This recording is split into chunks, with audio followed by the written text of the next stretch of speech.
Just go. I tried to trick you. Yes. Yes, everybody. This is the We're Off Topic. Oh, I didn't even post it. Oh, I did post it. We're Off Topic episode 4. I'm back this week after my failure last week. Episode 4. This is episode 4. We're Off Topic episode 4. Oh, shit. Yeah, this is episode 4. Why have you called it episode 3? Oh, shit. Hang on, I can edit it in real time. Episode 4. It is episode 4, isn't it? Is it episode 4? Some start this. It doesn't matter. Who's half? 4 including the pilot, I think. So, yeah. It's not. No. It's 3. Oh, is it 3? Oh, sorry. Right, hang on. Everyone, this is episode 3 of the podcast. We're all back together, all 4 of us. I'm hosting this week. Off to a fucking great start, as you can see. We've got my friend John, we've got Dom, and we've got Max. And it's an international break special episode, this. So we'll go over last weekend's fixtures, but we're not going to review next week's fixtures because we don't give a fuck about England and shit like that. So we're just going to go straight into our all-time Premier League 11. It's sort of like a favourite / best. I would say best, but I think we said favourite just so it suits John because he's definitely going to have a few Everton players in there. So we'll start with as I scroll up on my phone to the agenda. We're going to start with what are you saying, Rob? What are you saying, man? Who's put something? I can't see the chat. Hang on. Oh yeah, I haven't got the chat actually. Wait there. Max defo cares about England. Yeah, no, he does, but we don't.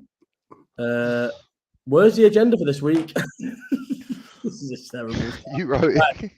Come on, Bring Max back. Get your shit together. Oh, sorry, guys. This is my fault. It's episode 4 as well. Right. Sorry, boys. So let's go. Right. I know I've got the agenda now. So this week's results. So the first game we're going to go with is Wolves 2-1 Tottenham. And we'll start with Max. Yeah, I mean, it was the bubble waiting to burst, wasn't it, with Tottenham? And it came. It looked like it was going very well for them. Brennan Johnson, after 3 minutes, getting on the score sheet, was all going well. And Wolves, to be fair, I think a lot of people were writing them off at the start of the season. A lot of people were saying that they could likely go down. Woogs, you were saying, bet against anyone with Gary O'Neill, but he really looks to galvanise them of late. And yeah, they were peppering Tottenham second half. It was actually a really good game, loads going on, lots of chances on both ends, good saves from both keepers. And I mean, I've been thinking about the goal, the Sarabia goal. It's a throwback of a goal, isn't it? It's so good. It's like something Van Basten would have done back in the day, you'd imagine. Just like the touch to almost kill it dead in midair, and then to volley it. Absolutely loved it. And then to get the second. I've actually seen that goal and I thought it was sick. Because at first I thought it was an half volley, but it's a full volley, isn't it? Yeah. Fucking absolutely sick goal. No, I loved it. It's just brilliant goal. So what are we saying? Are we actually all saying that the bubbles burst with Tottenham, or are they going to still have a good season, or what are we saying? 5th. Are we saying Chelsea going to sneak in there above them? Yeah, I don't know. It's they're out for a while, aren't they? Till at least Christmas. Yeah, it's not. At least the New Year, so. But Yeah, to be fair, they nearly got away with that. That would have been a good win, that away from home. Stoppage time, concede 2. Just feel a bit sorry for them, but yeah, just because if they do well without them, then fair play to them. I think everybody said. I think a lot of people have said, on Twitter and stuff. The things I've been saying is that once Maddison got injured, they'd struggle. Or Maddison or Son, if either Maddison or Son got injured or whatever, they would struggle. And obviously, the worst had happened there. Maddison's out for a few. He's out for a couple of months, isn't it? Yeah. January. Yeah. January. So I do think they'll struggle. I think they would have struggled regardless, because if you look at that, I said something about Tottenham and someone I think it was an Arsenal fan, to be honest. Well, it was an Arsenal fan actually, and I think about it, alerted me to the people they played, and they played shit. They beat us 2-1, but the game was just fucking ridiculous. And they hadn't actually played any good sides. They played terrible sides. So I think their position was a bit misleading to where they were anyway. But I think that, I don't know, I know it sounds ridiculous, because when Chelsea was up against City, I said, who was laughing at me about them? And then I looked at the league table and they were still 8 points behind. top 4. But I still maintain I think Chelsea are going to finish 4th. I really do think Chelsea are going to finish 4th. Yeah, I think with Tottenham, I mean, going back to them, they've been killed with those injuries, and and with some of them being long termers. I don't know if the players coming in are just of no replacement to like Van der Ven to be replaced by Dyer.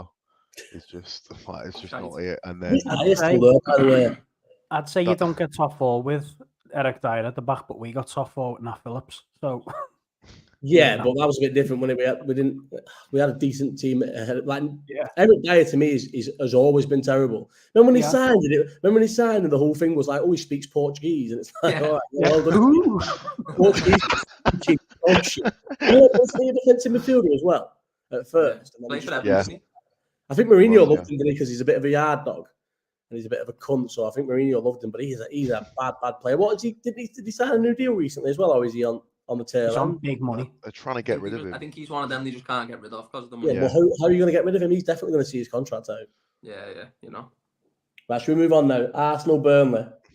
Arsenal 2, Burnley 1. I should have really gone to Max. Don't know why I went to Tottenham with Max. Or was it 3? Yeah. I am the worst host of all time. You're not good with your frees, are you? No, I'm not good with my frees. All right, mate, chill out. Right, we'll go. I'll tell you what, we'll go to Dom. So the question about this game was more about Burnley than it was about Arsenal. I think we've already spoke about Arsenal's title challenge. We've already spoke about Arteta and stuff. So I want to more deep dive into Burnley. Do you think Burnley will panic and sack Company, and do you think they'll go down?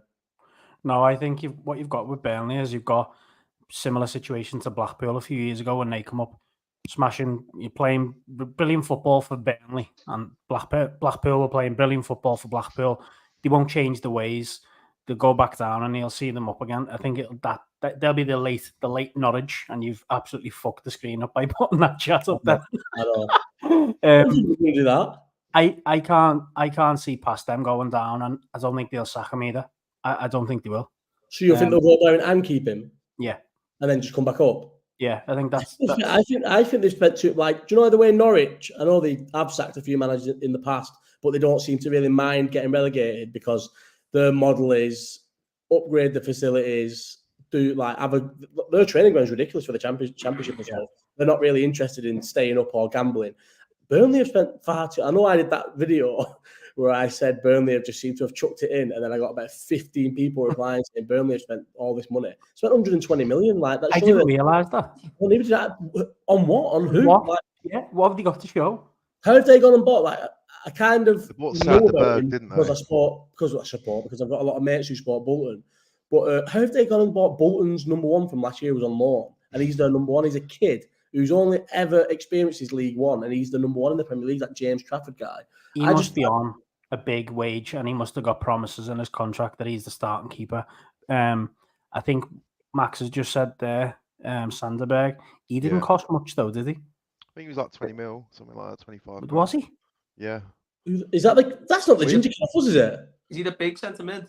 Yeah, we were linked with. I thought they got him for about 4 million off Sheffield United. We've got centre half. No, I think it was quite a lot. Unless someone in the chat can correct me. Even still, I think he's signed players that'll give them a fighting chance, but he knows that team will go down and come back up. Now, we mentioned it last week, and I think if they get Danny Ings in January, they've got every shout. Is that what's rumoured? Yeah, well, we said it last week. If listen, he's a goal scorer. They haven't really got a goal scorer right now. And he just plays 7 games. Yeah, but 7 games, he'll still get goals, and they need goals, the shite. It wouldn't surprise me if he goes there again because there's nowhere else for him. He's sitting on West Ham's bench behind fucking Mikel Antonio, for God's sake.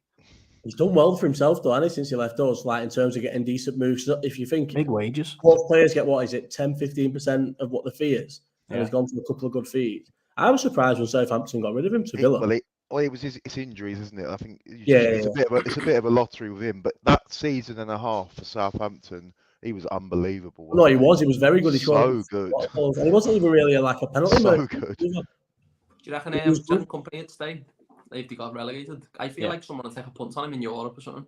He'd have to, but he was shocking at Anderlecht. So why would he get a better job? He was lucky to get the Burnley job at the time. He got it. coming into this season, everyone was saying he's a new exciting manager. I didn't think it, but people said it in the media and stuff. He could get When he linked with Tottenham? Yeah, exactly. He was linked with these teams because Burnley were playing great footy. So yeah, but you always get a team in the Championship that just walk the Championship, and there's been really bad sides who've got 90 plus points or 80 high 80 points in the Championship. I like the Championship. I think it's a really good league. I don't watch it, but I enjoy keeping an eye on it. But there's always teams that like walk the Championship that are not good, and I don't know how good his Burnley side was in terms of like how well they did in the Championship. I know did they get 100 points in the end? They were ridiculous. They absolutely were. Yeah, no, they were. I think they got really good as well. Did they get 100 points? I don't know. I know they pissed it. I'm pretty sure they got. I'm pretty sure they won the last game. Someone in the chat. Didn't they do it at Blackburn? Didn't they break? I think they got 100 points, right? But like I said, there's been bad Championship sides that have come up who did well in the Championship. Norwich have done it for years. West Brom used to be up and down all the time. But I don't think Burnley, even though I said that originally, I don't think Burnley owners have chucked it. I don't think they just. I just don't think they'll let company just be as bad as they are all season. Does that make sense? Like they are really bad. Like they're really, really bad. And I've sort of ended up following some lad called Ryan on Twitter who's like a Burnley fan. I think he's like a journalist as well, kind of. Yes, Chris. I think he's like a kind of journalist guy. And he tweets like sensible things about Burnley. Like says that the Burnley fans don't want company gone, but they are like really, really unhappy with it because they are getting beat by bad sides. They're losing a lot. I've just set a record for losing a certain amount of games at home as well. Yeah, I think and they're American, and the owner's American. I always feel like American owners are always a bit more trigger happy because you can't like they were preaching of how bad the football was and they were happy to stay in the Premier League under Dyche, whatever. Dyche went. They've gone for this new approach, but it obviously doesn't work for them. It's as simple as that. The first and foremost, they need to get points on the table, and I don't think they're going to with them. I just can't see them sacking them. What's happened to you? What's going on? You stay there. We might all talk now. I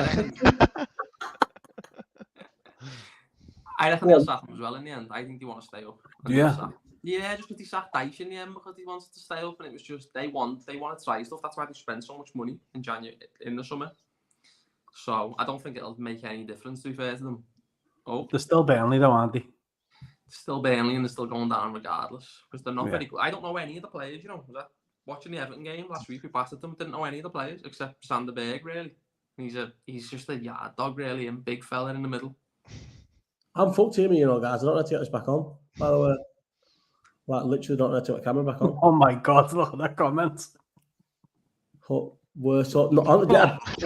You know what? I've been a shocking host here. I can't even deny it. What the fuck is going on? Hold on. What's going on? This is the thing. On the agenda, mate. Listen, all right, go on. So I'll tell you what. I'll move us on to the next thing. So we're going to go Palace 2, Everton 3. How high can Everton finish? And why was I so right about Dyche? And we'll obviously pass this to our resident blue, Mr. Job. How high can we finish? I don't know how many points off we are, but I reckon 12 and onwards we can finish.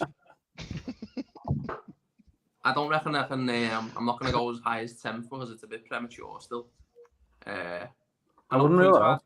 What? I know I wouldn't rule it out, but I'm just saying it because I don't think you can rule out a relegation fight still. We've been a bad team for 2 years, so 4 games doesn't change everything. Listen, I'm watching us on the pitch. We don't look like anything like a relegation team anymore. I never think we're going to lose a game at the minute. It's mad. Unless we're playing City, Liverpool, Arsenal away, I don't think we'll get beat. They don't matter though, do they? Them games, it sounds daft, but them games don't matter to you now. No, they don't, and that's all I mean. Like, I'm going into every game. Like, the last few seasons, we play anyone away. Like, Palace away, I think, probably get beat 1-0. Now I'm thinking, and I'm watching the game, and we don't lose this game in a million years. There's just something about the team. The resolute, and they play direct, fast footy. They go for it. It's good. It's good to watch. We're flying. I think I've seen an interview with Dyche as well, though. Yeah. I can't remember who it was with. It was last week or something, and he says about Andy Gray, I think. Was it? Yeah. And he said, like, people mistake when I say direct.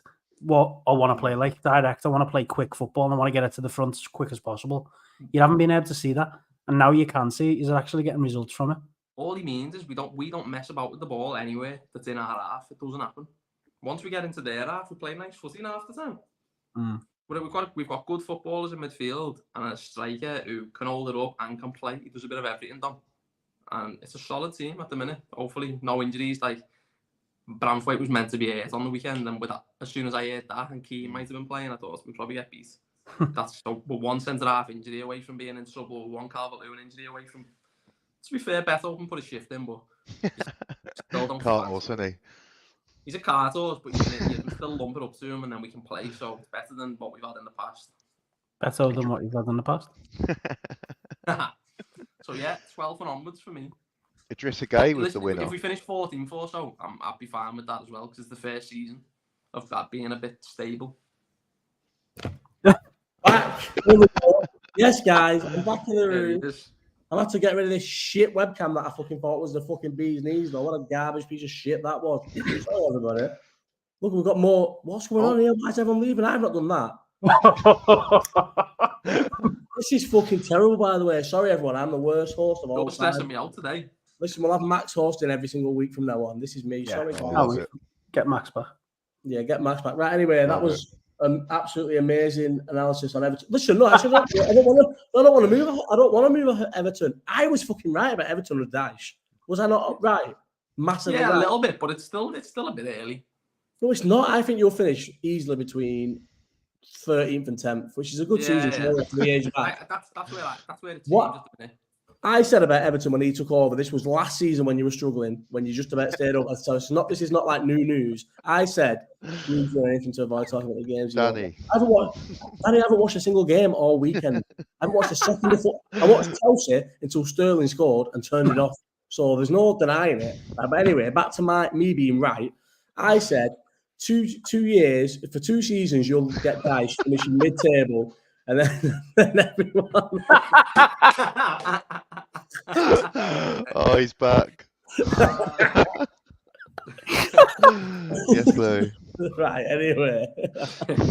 I said you'll have 2 seasons of finishing mid-table over Dice. And this first season, you'll accept it, and then you'll be buzzing because of how shit you've been. And then next year, you'll do it again. And then the season after that, you'll get to about December where you're still like 12th, 11th, and then you'll turn on him because you'll start thinking that you're better than him again. You'll get rid of him.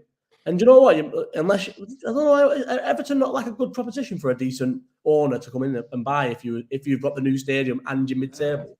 Hopefully, yeah. But with the Dice thing there, I know what you're saying. In past years, we definitely got bored and fed up of being. Yeah. We got fed up of being normal after Martinez. That was good for the season, but I honestly think we've all been that scared for 2 years that we'll just let Dice have us 10 for 10 years now.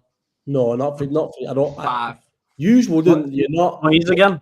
All it takes is Everton spending a decent amount of money one summer, and the hope and the expectation just goes through the roof again. That's the problem with Everton. That's the problem with using someone like Fulham is you spend just enough every summer to be like for the hope to kill you, and that's why I think you get so excited. So that's obviously not because you're skint in the minute, but you're not gonna be skint forever. Somebody will come and buy Everton. Everton, if you've got a big brand new stadium, and you're like. Obviously, the last couple of years, it's been a bit touch and go if you will even be in the Premier League. And dropping out the Premier League financially is like it'd be a killer for someone, a club of your size, with your running costs. I know. That's size.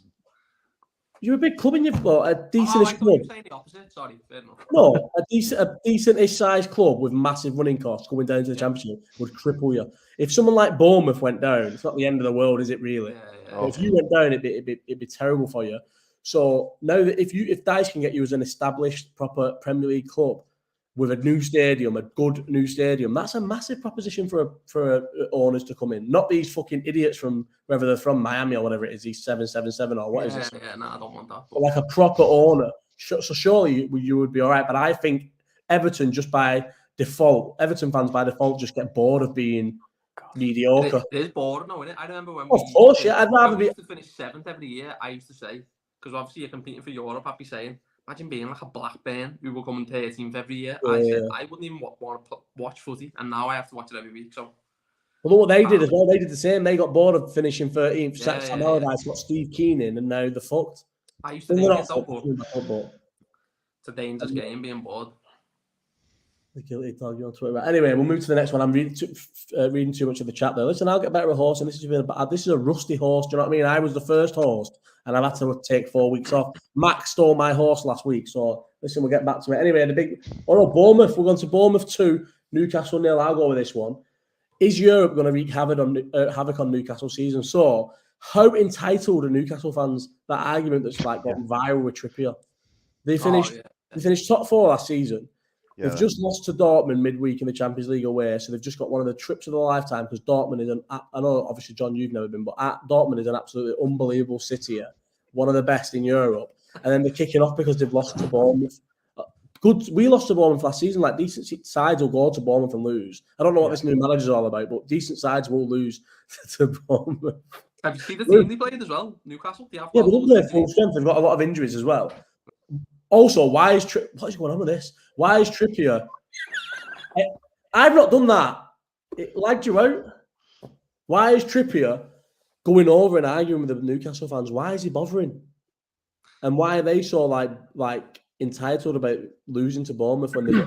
I said in episode 1, Eddie Howe won't make Christmas, and I'm still convinced. I think they like Eddie Howe too much to get him sacked, and I think that's what I said. Look, it doesn't matter if the fans like him. It's the owners. They see that they're starting to drop. They're starting to drop down in the league.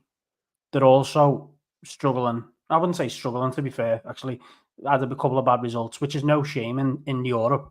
If they start dropping down the league and they don't look like they're getting through to the next round of the Champions League, their owners will fire the bullet. Trust me.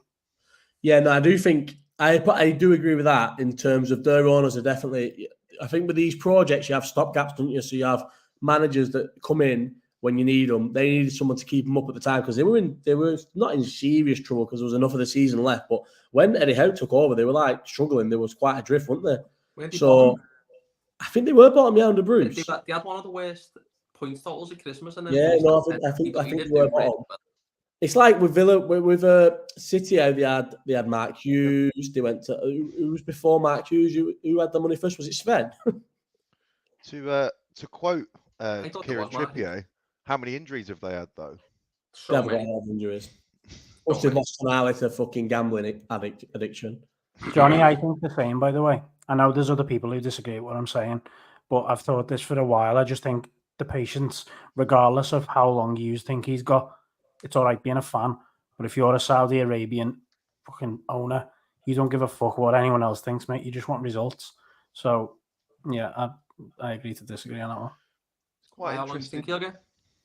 I think as soon as they start dropping down the league and they're out of Europe, he's gone. So this season? Yeah. I think the easiest way to get rid of a manager and the most way managers go in is by fans turning them. And I know it's different when you've got the Saudi money and when you've got oil money and stuff. That's the difference, though. Yeah, it is. It's not like Americans sacking someone, but I think the difference is there's that much money involved. Okay, it might not mean a lot to them because of how much money they've got, but they also don't want to see their project failing. So I think personally, I've seen Johnny say it. I think Conte, Mourinho, someone's in next, and I don't know whether that'll be the end of the season. I don't think Christmas might be a bit. They'll definitely get Mourinho. I reckon that'd be an awful decision, me. I do, but they want that name, don't they? They want that name. They want to bring all the eyes on Newcastle. No disrespect to Eddie Howe, but he's not going to bring the best players in the world, is he? Yeah, you need someone. If they're Mourinho, he's a perfect thing for the next step in their evolution because he's not going to be there in 3 years. He's not interested in a project longer than 3 years. But the players, I know he's a bit finished, but if you've got unlimited money, unlimited transfer fees, and Mourinho, that's perfect in it to sign the players that you need because obviously they're not. I think they did quite well when they came in and they signed like Trippier and stuff. I think they did well to not jump up. Do you know City bought Adebayor and bought Sean Wright-Phillips back from Chelsea? So instead of just trying to go in straight away and buy like you have to get the players that get you to top 4 before you try and buy the players that get you to win the league. They got spot on their signings. Newcastle or City? Newcastle. Oh no, they did. Yeah, they've done really well. And then if you look in the summer, I know Tonali's not worked out because of the ban that, but the players they signed in the summer were the next level players, just past Probably players that you would say are just a bit better than, finishing fourth. But I'd say they're another team that haven't got a striker. They're a bit like Chelsea, who they've spent all this money, and then have they got an out-and-out 20-goal a season Premier League striker? Newcastle. Yeah. Isak. Yeah, two of them. Yeah. Isak and who? Callum Wilson. Callum Wilson. Has Callum Wilson ever scored 20 goals in the Premier League? When you're played 20 games. Like exactly. He hasn't got the fitness for it, has he? Yeah, so exactly. So it doesn't matter how good he is. It's the same as fucking DLC. Callum Wilson's not a top 4 striker. No, exactly. How have I just been sort of like mocked about saying that? I think Isak's got 20 goals in him. Has he ever scored 20 goals in the Premier League or in any league? How long has he been here? 12 months.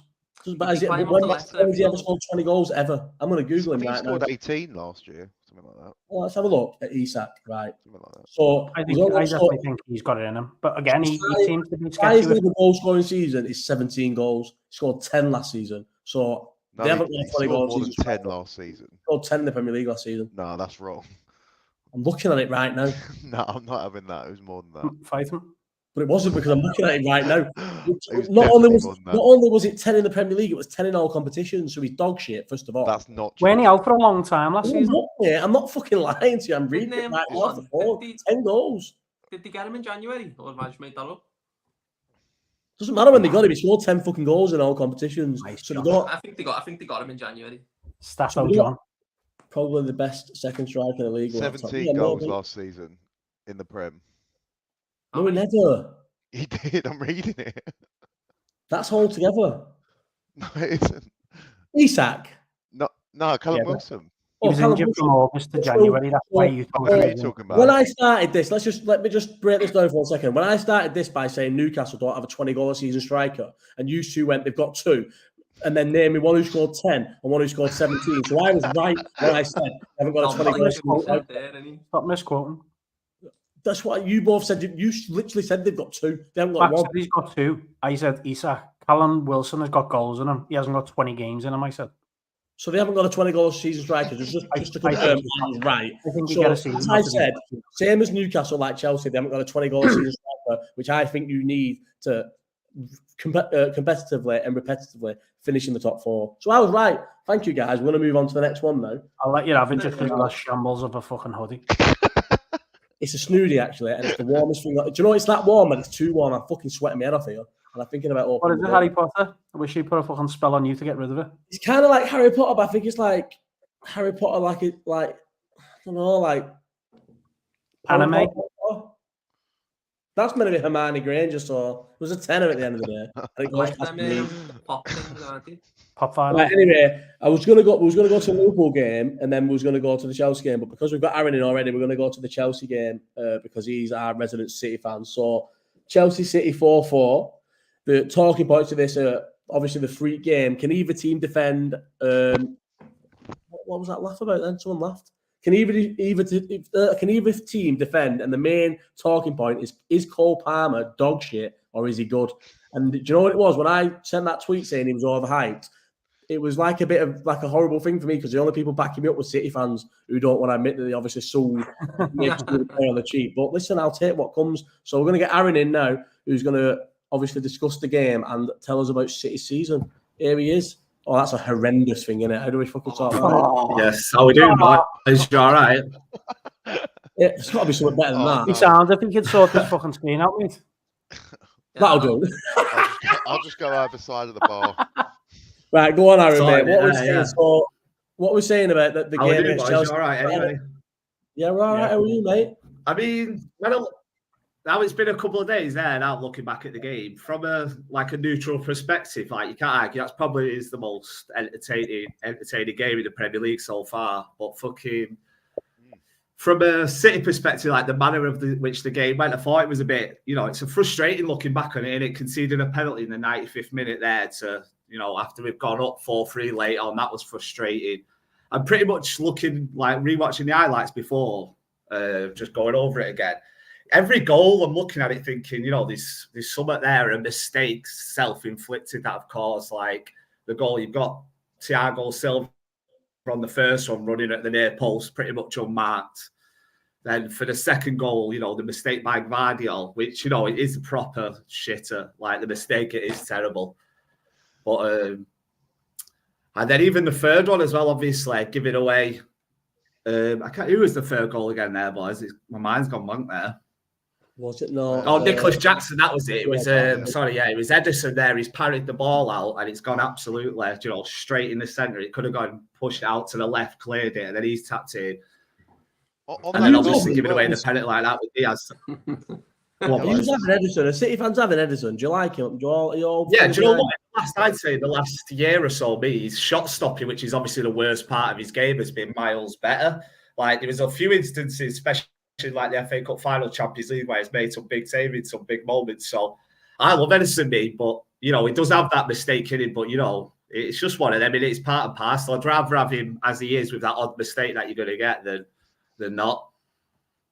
I want to just say that I never ever said Palmer is better than any of his forwards on the live chat the other day. So Danny Galloway never said that. Right, and what are you saying about Cole Palmer? Because I've only ever seen him in I know it's hard. To look good in 15, 20-minute cameos or League Cup games. I've only ever seen it. That's the thing, isn't it?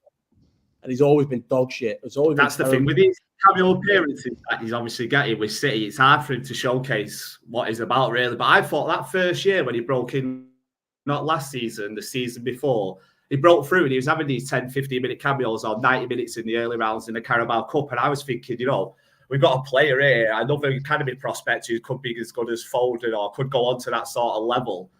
And then last season, he's just, in the small opportunities that he did get, he just didn't progress whatsoever. Like, there's a lot of frustrated fans with him last year who just wasn't really, just wanted to see him develop more, thinking he could take on a bigger role. But when he did get the opportunity, he never really stepped up, never had any big moments last year. But then, so I've gone into the summer thinking, a loan move's probably the best move. And then you watch him at the under-21s, and I thought he had a mid-tournament, to be honest. Obviously, he had that free kick, didn't he, which deflected I've not seen the under-21 in the final.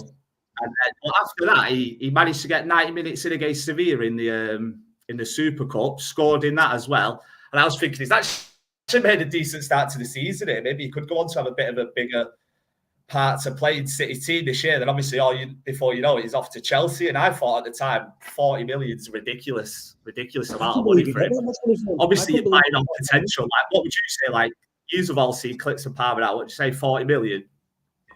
I just don't rate that at all. And if he, as well as he's playing, because I've not seen him play, but if he doesn't score 4 penalties, nobody is telling. I promise you, no one's talking about him playing well. So if he's not, I agree.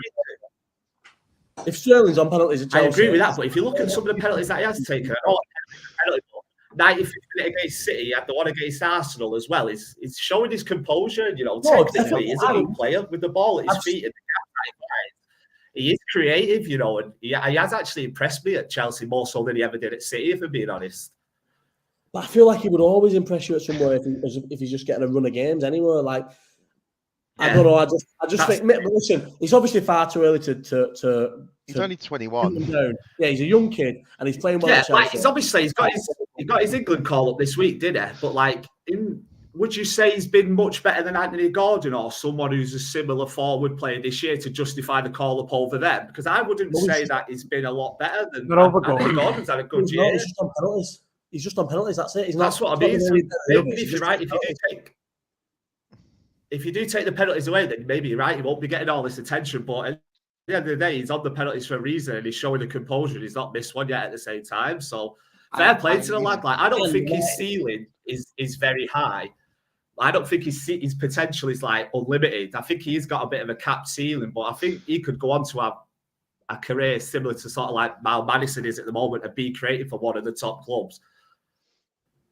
And where does I don't he think play? he's ever going to be one of England's best players, but where does he play? He's like right winger or centre attacking mid.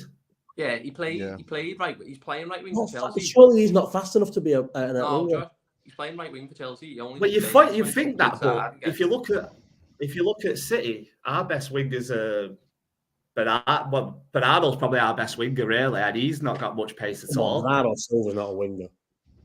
Is Bernardo Silva a winger? No, mate, he's a right winger. Bernardo. I've seen him play defensive. He's played probably 70% of his games at right wing for City. Do you think Cole Palmer? Have you seen him in post-match press conferences? He's He's quite weird, isn't he? He just What seems to be about- like he's quite Yeah, he is. confrontational with. Can you believe he's with mixed the race? reports. Is he? His dad's I was gonna very say, black. I've just actually googled No, him. it's and his he's really granddad, isn't it? His granddad's like fully Jamaican or something. Granddad's Maybe I'm fully outright Jamaican, but his dad's black. His dad's blacker than me. Yeah. I'm not even It's been- joking. Man just doesn't kid from women short hair. Someone said it to me, and I honestly thought they were taking the piss. Someone said he's mixed race, and I'm like, oh yeah, I bet he's fucking. Have you mixed heard the race. way he speaks though? Yeah, soon coming, all that shit. Yeah, Yeah. Fred soon come. but he's mixed race. Watch, I'll show you a picture of his dad now. It's fucking unbelievable. Like, Yeah, he is. He is like a proper, full mixed race. Like he's great. He took a picture and uploaded it with his granddad the other day. And Granddad, that's his there it granddad. is. That's the picture I was on about. Exactly. Mate, he's black. A real Well, OG, as Cole Palmer says. And then look at his You're dad. right, His Danny. dad. Don't reckon his dad looks like Richarlison? Fabinho and More like Richarlison you. have a baby. I'm not taking the piss here yet because listen, JJ is quite pale. He's ended up tanning up and that, so it's a bit different now. But look, come on, his dad's got to be asking questions. Look at the girl and look at the son. The colours of them two. Nice. At what point do you ask questions there, mate? Look at him, he's pale and ginger. Yeah, he's Come fully on, white Cole Palmer. Like, Cole Palmer. Anyway, right. So what we're moving on to that. So what we're saying about, is City going to walk the league like we all believe, or I believe City going to walk the league, or because I think when obviously without De Bruyne, I think you're definitely missing something. I don't know, a bit of, not obviously. I don't think the reason why you conceded 4 goals is because you've not got De Bruyne, but I feel like you're missing controlling games. I don't think you're controlling games, but also I would also say you probably haven't been controlling. I know it sounds ridiculous because you won the treble last year. I don't think you've been controlling games since Haaland came as much, which is hard to say because he scored 50 goals. You won the treble. No, we've maybe not been dominating possession in that aspect as much, but I still think when you watch the games and that, still think that we are dominating quite a lot, like the Old Trafford game. But I mean, a lot of teams are going there at the moment and doing that. So one that impressed me, even though it was only a 1-0 earlier in the season, we played Newcastle and we beat them 1-0 at home. And honestly, I don't even think they had one shot on target. They barely got into the game. And this was before a lot of them injuries mounted up. So I'm still confident that we will go on and win the league. But like our next 2 games now are obviously Tottenham at home, Liverpool at home, Tottenham at home in the league. And they're historically the 2 teams that we probably struggled with the most over since Peppers took over us. So that'll say a lot as to where we're going to be with regards to the league title. But at this moment, I can't look past us not winning the league title again. I think that motivation of winning 4 on the bounce is what's driving the players at the moment, I'd say, and Pep. Is it bad that I want you to win 4 in a row because I hate United that much that you win the treble? Nah. I've said it before. You winning the treble was perfect because it meant that United's treble means nothing now. And if you win 4 in a row, I'll never have to hear that. That was their big thing, wasn't it? So obviously doing that. In a row. Yeah, but you've matched 3 in a row. Yeah, it was big doing that for us, especially beating them on the way in the final. Even winning 4 in a row. Yeah, 100%. But no, it's not bad to use. At the end of the day, I don't. Go on. You were saying that as a Liverpool fan, then, like, because City and Liverpool have had this like rivalry for the last couple of years. Well, that's not a rivalry to me. Like, City Liverpool isn't some kind of rivalry. It's just been the 2 best teams of the most recent era, getting a bit feisty at times. That's all it is. It's not a rivalry. It's not a derby. The only derby City you've got is United, and that's it. Like, they're the only team I hate. I don't hate any other team, although Arsenal are making it easy for me to hate them at the moment. But that's another one, isn't it? Max. Do you know what it is with Arsenal? I don't think people hate Arsenal. They hate Arsenal fans. Arteta's a nugget. Yeah, definitely. Come on, John. You're just like an ex who's. I like them. I like his Everton thing. I actually liked Arteta when he was at City, but since he's like the main man at Arsenal now, he's just grates me. He's like the more snide, shittest version of Pep, who's so like a little entitled brat. That's what he is. He's the worst. Come on, Max. Come on, Max. Defend your manager. It's just gang war. Don't know.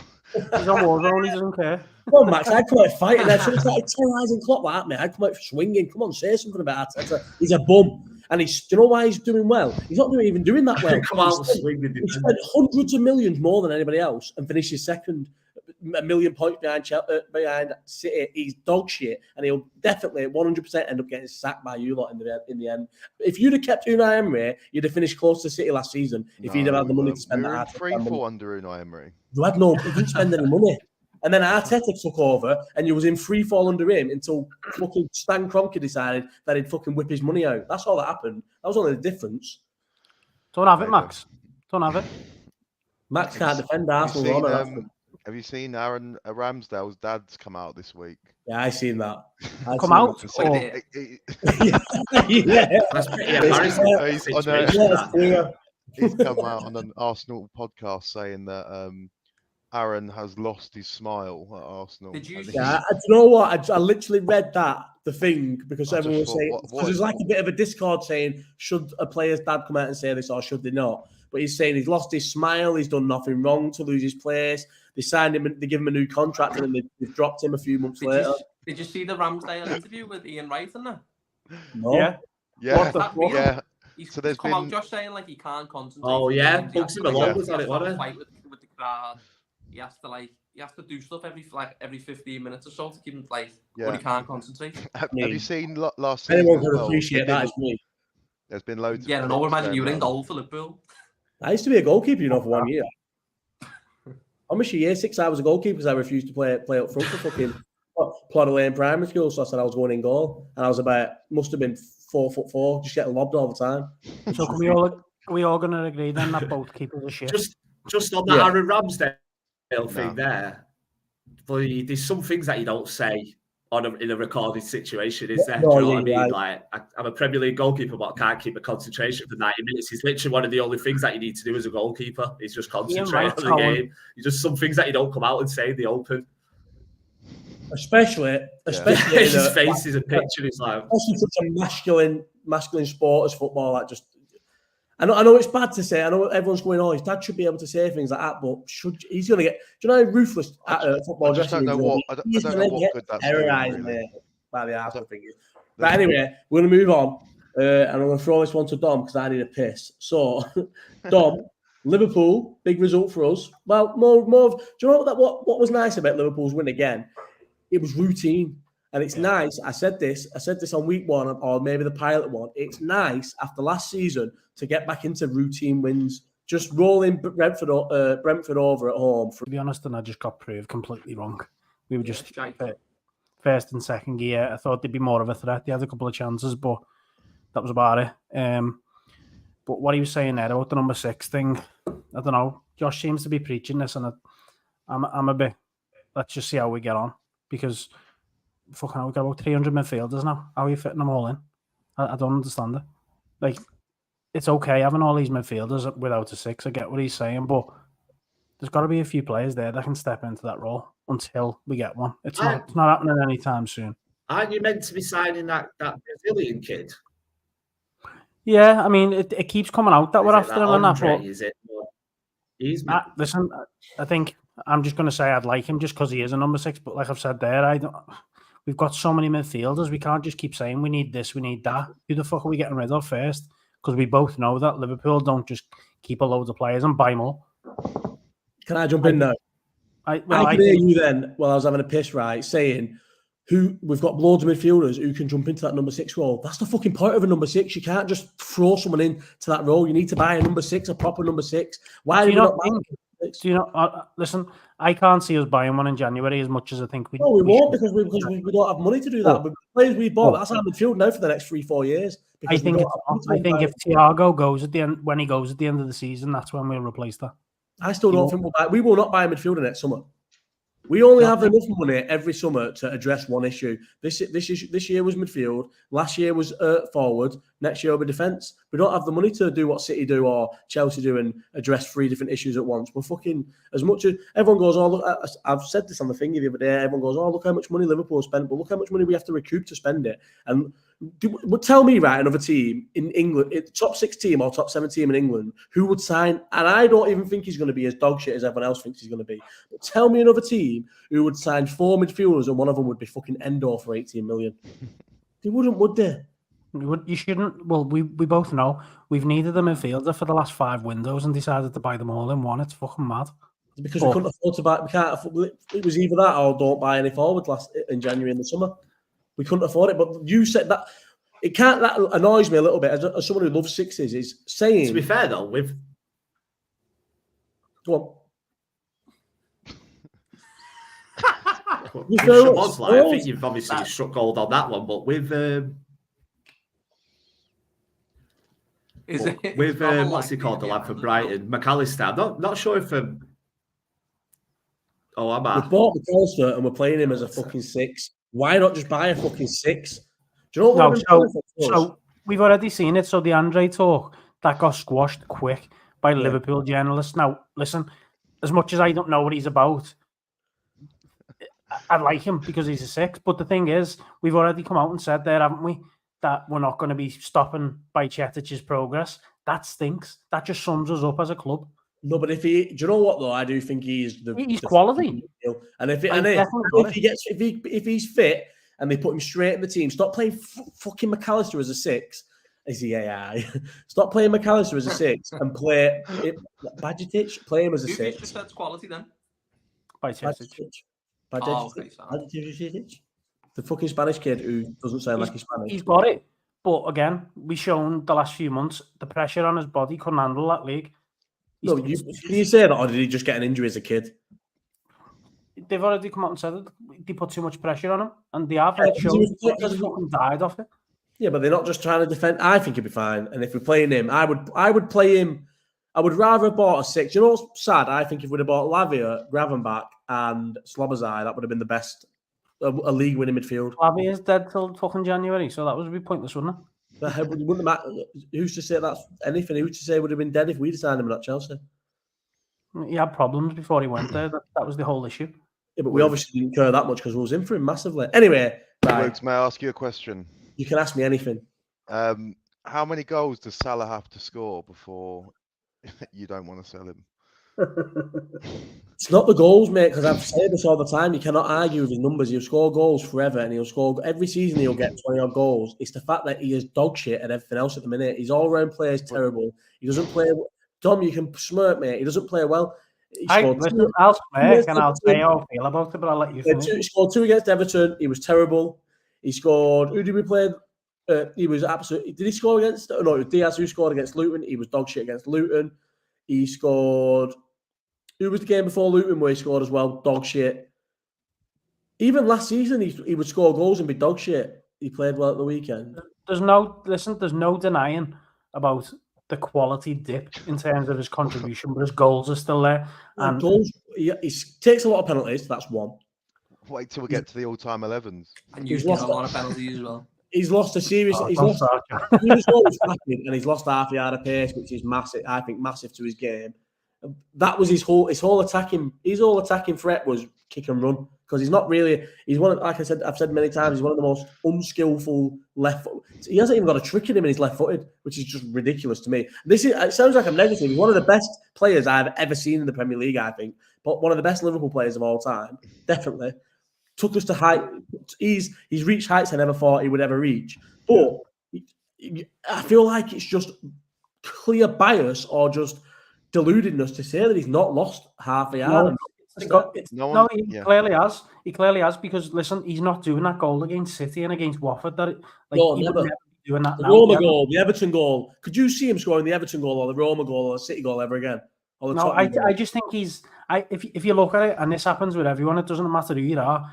You have to adapt your game to the way you are right now. He's adapted his game and he's getting assists left, right, and centre, and he's still bagging goals. He's not performing to the way we need him to perform, don't get me wrong.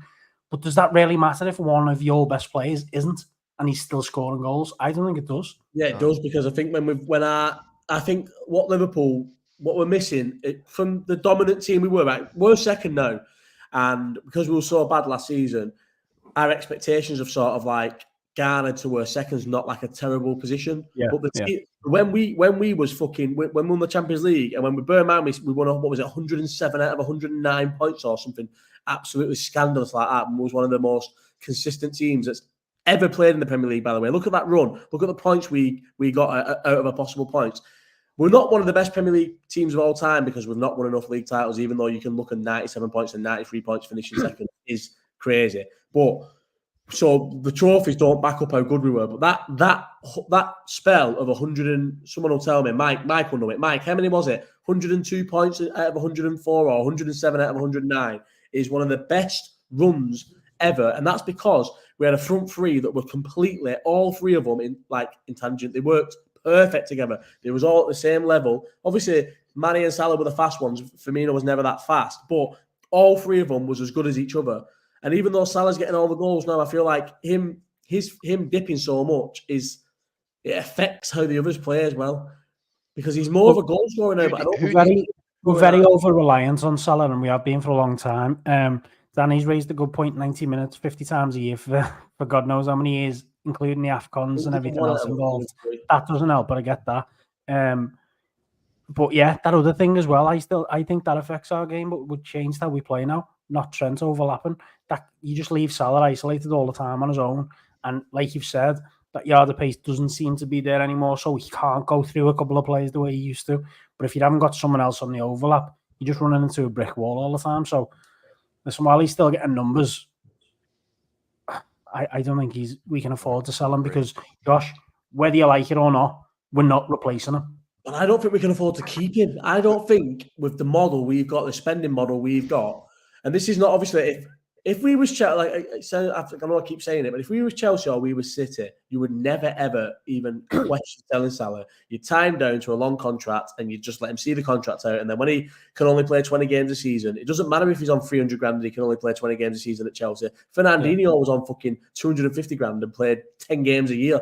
But for us, we can't afford to have somebody on 300 grand who we can sell for 150 million, 160 million that can be reinvested in the team. Because as much as I genuinely wish the worst possible things on our owners every single day of my life, if we sell Salah for 160 million, they will reinvest 160 million. They'll give that. They'll never ever dip money into their own pockets, and they will short changes in terms of what the club makes. But I think in terms of player sales, Klopp does get that money, and we have proven that we can recruit players and we can spend money. Why? I know it's been a bit more hit and miss recently with, like, I don't know, I like Núñez, but the jury's out on him. So it has been a bit more hit and miss recently, but we can spend money well. And I don't think you're saying we can't afford to sell him. I don't think we can afford to keep him and him go for free in 18 months. No, I'm with you on that one. And definitely, listen, if he's not going to sign an extra year or whatever, he's got to be sold regardless, because he can't go on a free transfer. It's as simple as that. Problem is, that decision needs to be made. We can't be sitting here the way we did with Firmino. Listen, whether he was passed it or not, Firmino, Mane, all these players, we can't afford to get to the end of the contracts again and be in the same boat, especially with Salah when the money's on the table now. So if it's a case he's not going to sign, I agree. You've got to sell him. You've got to figure out a way of dealing with that. But if there's room for adding an extra year on, I'll be all for that. Right, we'll nip back the board and we'll go to Danny's question before we jump onto the main event, which John's looking forward to. Do any of you think Haaland is anything more than a goal scorer, and should City sell him? I think that's a bit of a two fingers up to what you were saying about. Oh, it definitely is, but I'm just saying. I don't think sell him, but is just being a goal scorer bad?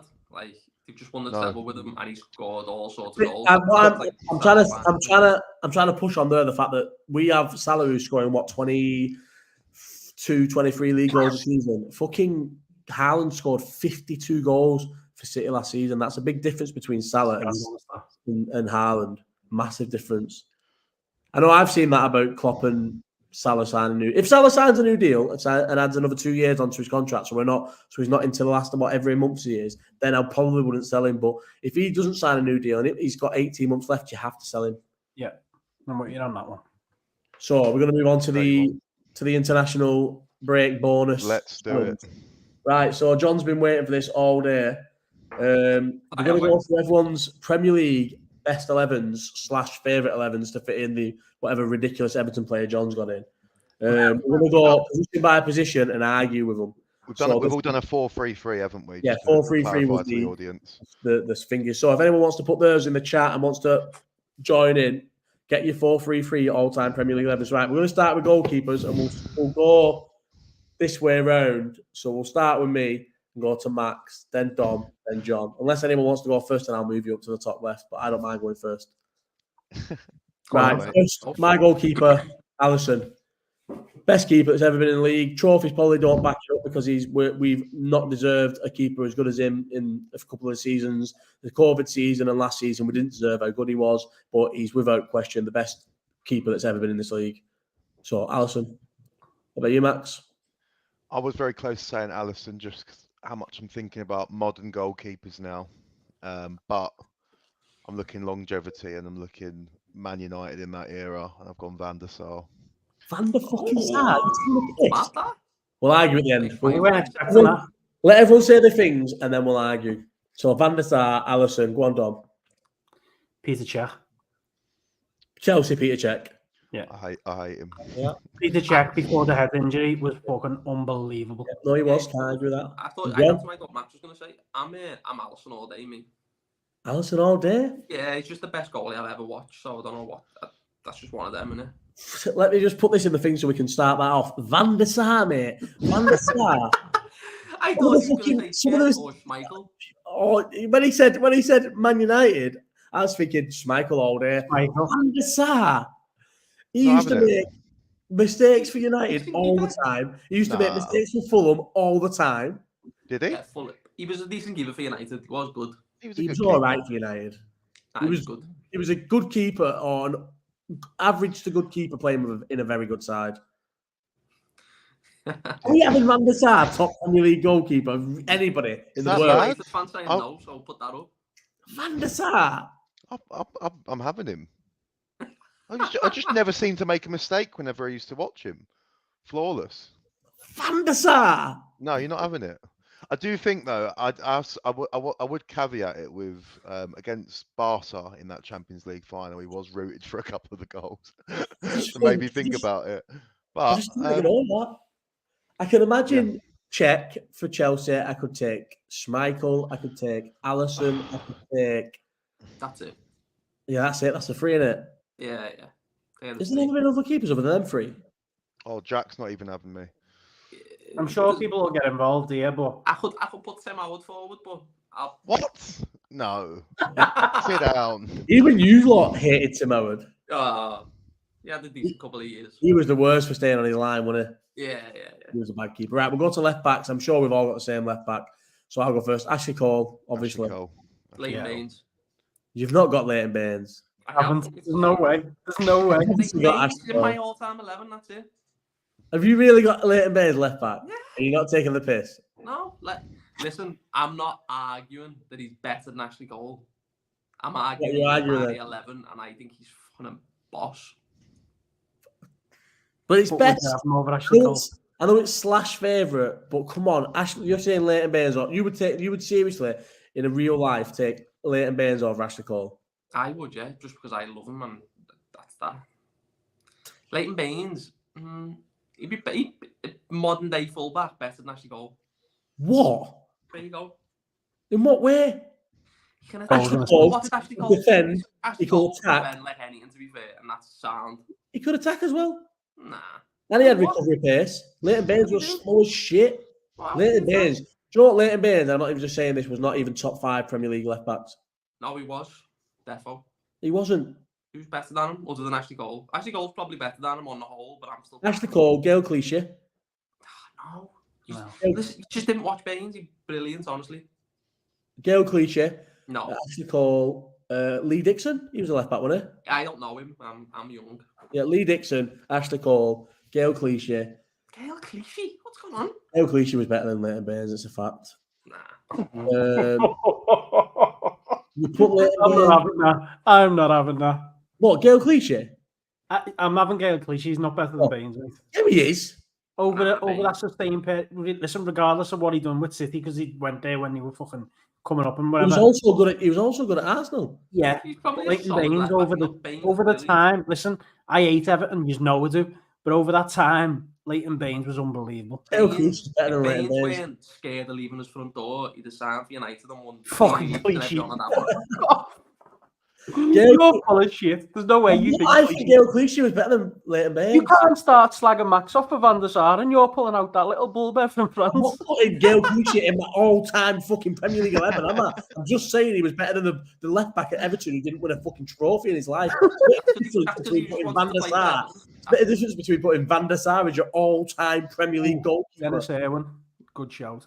Dennis Irwin, Everett. There you go, Everett. I would love Everett to die. Everett, 100% better than Leighton Baines. No, he's not. Robertson, better than Leighton Baines. Oh, not a million years. Are you saying Robertson's not better than Leighton Baines? Premier League winning Andy Robertson, Champions League winning Andy Robertson. So Baines can't even be Baines. If Rooney stayed at Everton forever, didn't win nothing, he can't be that good because he didn't win anything. Who's that? Just saying anyone. If Rooney stayed at Everton forever, we didn't win nothing, he can't be that good. He never. He went to United and won everything. Yeah, but you've just said Robertson's best because he won the league. No, never. I just said Premier League winning and Champions League winning Robertson is better than Leighton Baines. That doesn't mean nothing to me. Come on, mate. If he's not better than Leighton Baines, you're saying if Baines wasn't scared to leave his front door, but other than every summer at United, does anybody even want to buy him? Yeah, United. You've just said the best team in the league for like 10 years. United wanted him for a few years and he wouldn't sell him. You've just said Everett. United wanted Baines. Everett was better than Baines. No, he weren't. This is the most. Andy Robertson definitely weren't. Definitely isn't. Andy Robertson was also better than Baines. There's five. Gail Clinton was also better than Baines. Robertson's better at one thing, running. Well, it's right. More assists than Baines. Definitely. Bigger, like you score about 300 goals a season. Baines is trying to Mikhail Z. He's 5'10". I think Baines. I'd say Robertson over Baines, not because of Liverpool. I'm saying it on the pure basis of if Leighton Baines could run, there'd be an argument. He couldn't run. That's my point. Footy was different then, no, wasn't it? No, yeah. Different. You just said Baines would be a better modern fullback. Just in attacking sense than actually goal for me, but that's that. No way, right? The goal one's a bit mad. Cole's better. I honestly can't. If you was ever going to put an Everton player in it, I assumed it would have been Baines, but Baines was one of the most overrated fullbacks in Premier League. Take the heat off John now. His family's watching. Right, we'll move on. We'll go other fullback, right back. Oh, it's me, innit? So I know a lot of people would just go Gary Neville, wouldn't they? No. Oh, you wouldn't? No. I think times have changed. I struggled with right back, to be fair, but go on. I haven't. So mine's quite bad. I would go Trent in terms of ability, but I'm going to go Zabaleta. Oh. I think Zabaleta was one of the most steady, right? In an era where all fullbacks, for some reason, just stopped being able to defend for 10 years. He really fell off at West Ham, though, didn't he? Yeah, obviously, but he went about fucking 45. Yeah, I know, but it was just a bad look, wasn't it? That was just a retirement package. But to me, Zabaleta at City for like 4 or 5 years was the perfect Premier League fullback. He was so he could defend, he could attack. He wasn't slow, but he wasn't fast. He was just steady. And like I said, in a decade where players fullbacks literally stopped for some reason, just couldn't defend for years. He could defend, so I'm going Zabaleta. Are you serious? There's only one for me, and that's Kyle Walker. No. I hate that prick, Come on. I just can't stand him as a player at all. He's just fast. He is the best player I've ever seen at recovery. That's it. He's just fast. And the fact that he has to recover all the time shows how fucking dog shit he is. He is just fast. He's literally just fast. Like if he ever pulled his hamstring, he'd have dropped back down. He'd have gone to Sheffield. He'd have to go inside a 5-year deal at Sheffield United if he'd have ever done his hamstring. No, he doesn't stay in Pep's team for as long as he had if he's just recovered. You do because he was just fast. No, he's brilliant. He was rapid. Anytime he made a mistake, he just caught you. And what it is with fast wingers, so slow wingers couldn't get past him because he was too fast. And then it used to always make me laugh when Mane played left wing for us against Kyle Walker because Mane was just faster than everyone else. When he came up against Mane, used to have shockers against Kyle Walker because Kyle Walker was just everyone fast. Did. And everyone does. Not everyone did, mate. A lot of defenders terrorised Kyle Walker. A lot of attackers terrorised Kyle Walker. Mane used to kick it in front of him. Run after Kyle Walker. Over the last couple of years, Walker's got better in terms of his discipline. But before that, I think he was fucking horrendous, and you knew he was the player to play off for a mistake. Just on the ball, he can't pass, he can't cross. What else do fullbacks do? He's another one, isn't he? A physic merchant. He would just kick it as hard as he could towards. Sterling gave him a bad night the other night. Sterling's on the How old, Kyle Walker? You can't really judge him for getting terrorised now. I know Sterling's also. Still got the pace, though. Still one of the greats. Still got the pace. Fuck off. Don't quote me on that. Yeah, sorry. Yeah, still got the pace. Go on then, Dom. Who's your right back? Trent. Oh, shut up.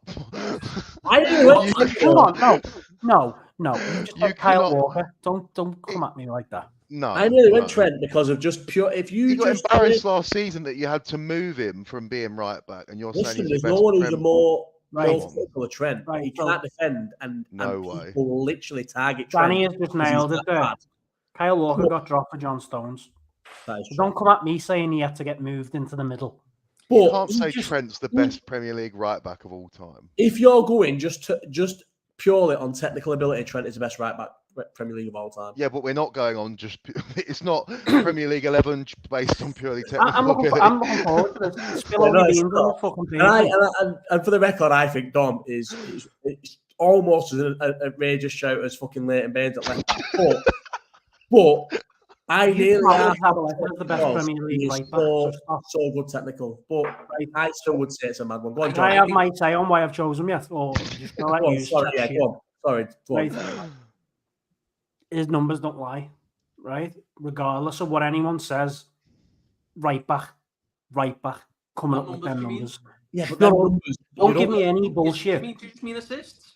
Surely you'd rather You your right back. Surely you'd rather your right back not get targeted by Bournemouth wingers. Bournemouth set out to play by targeting our right back. Surely you'd rather him be able to defend than get 10 assists a season. So if we're going to put Trent back in that position and have Matip on the top of his game like he was in the years that we won everything, which he's not now, and Kanate can't string a run of games together, stop judging Trent on what's around him, for fuck's sake. It's boring.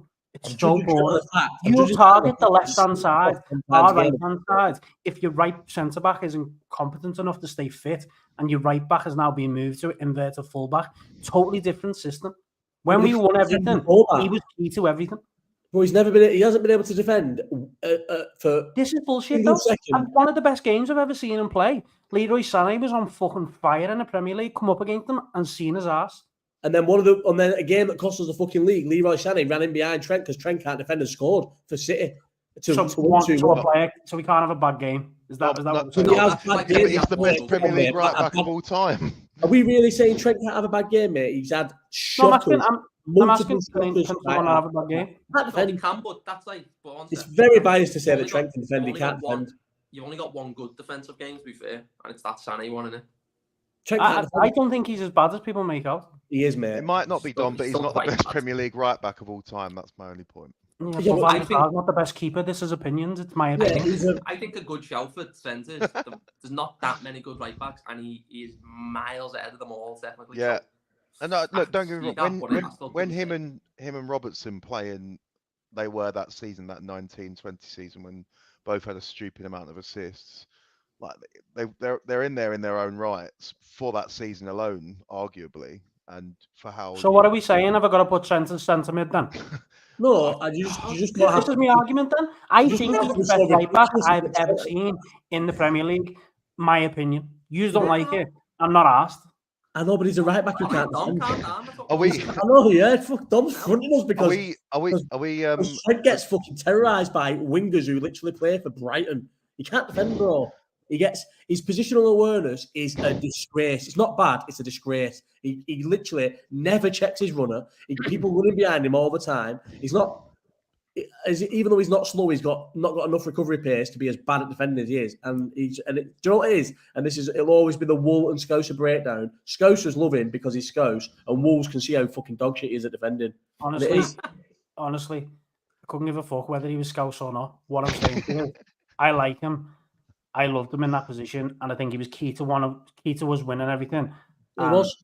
And I think he's the best right back. He was the perfect right back for 3 years. The perfect right back for 3 years. But he's the best I've seen. I haven't seen another right back produce what he can do on a pitch, regardless of whether he's moved inside, regardless whether he can be suspect. I don't care about that. What I'm saying to you is, if I had the right back, I'd choose him. Barcelona, Dani Alves, unbelievable going forward, suspect going back. No one will say that. No one will say you could get him behind Dani Alves because he played for Key Barca. So I know, innit? Do you want me to go anyway? Yeah, go on. John, who's your right back? I struggled. I don't like any right backs apart from like the new ones. But same. I thought who the right back in the day, Ivanovic. Thought he was good, solid. Yeah, good show. Go for it. He was a bit mad, wasn't he? So I'll have him. funny, but now you know. Honestly, I was thinking this when I was making my team 4 minutes before the podcast started. There is no unbelievable Premier League right backs, is there? No, not really. Weird Well, to be fair, the new ones have got potential just because of how good a footy they are. But Who just classifies the new ones? well, Trent, Reece James. Reece James is dog shit. Nah, he's good. When he gets going, he's played about 3 minutes for 3 years. Oh shit, but we'll go to centre half. Right, so by the way, as we're going through these, are we like agreeing on one each? It's only a bit. No, it's just who we think. We'll never agree on that. That won't work. Right. What I'm going to do is put a graphic of all 4 of our teams, and we'll let people decide whose teams are best. You could definitely pick a combined 11 based on people having like more than like the majority. So we'd have Alisson and Ashley Cole up to now, and we just won't have a right back. No, Zabaleta. Ivanovic. No. I want to just say though, in my defence, I've got the team and I've got the full team. And when it went to right back, it just jumped straight from a mad centre half who you're all going to disagree with to Gerrard. So I've given one away, but everyone's got Gerrard surely. So I didn't actually pick a right back, and off the top of my head, I just went with Zabaleta because there are no good right backs in the Premier League era. Right, anyway, centre half. So we give them both from straight away, yeah. Yeah, let's do that. Yeah. So my 2 centre halves are John Terry and Sammy Hoopier. I think, right. What did you say, Sammy again? Hear me out.